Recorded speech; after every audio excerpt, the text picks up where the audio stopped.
Byggðastofnun hefur frá áramótum 2013-2014 gert árlega könnun á staðsetningu starfa á vegum ríkisins.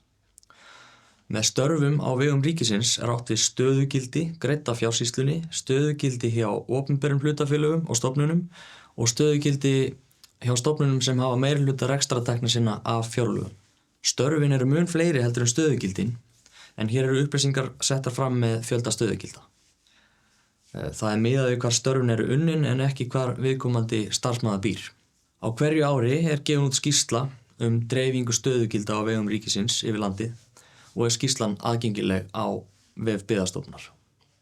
Hér er mælaborð yfir ríkistörf eða stöðugildi á vegum ríkisins. Hér erum við að horfa á stöðuna eins og hún var í árslok 2022 en það er hægt að velja ár hérna og þá breytast upplýsingarnar sem eru sýndar hérna á miðjunni.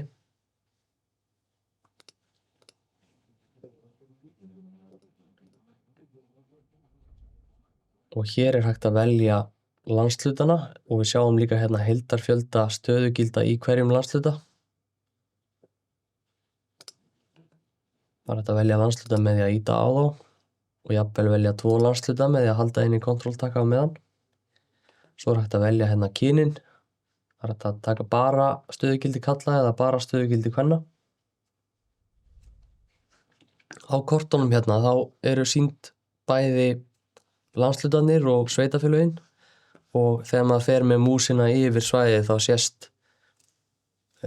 íbúafjöldin og stöðugildin og svo þróun þeirra í gegnum tíðina yfir árin sem að við eigum gögn Kassaritið hérna fyrir neðan, það sýnir síðan skiptingu eftir málaflokkum ráðuneyta.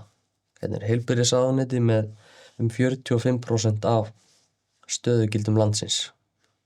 Háskóla-, iðnaðar- og nýsköpunarráðuneyti með 10%.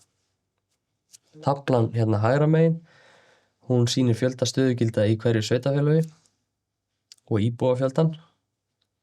Svo fjöldi stöðugilda og hlutfall stöðugilda af íbúafjöldanum.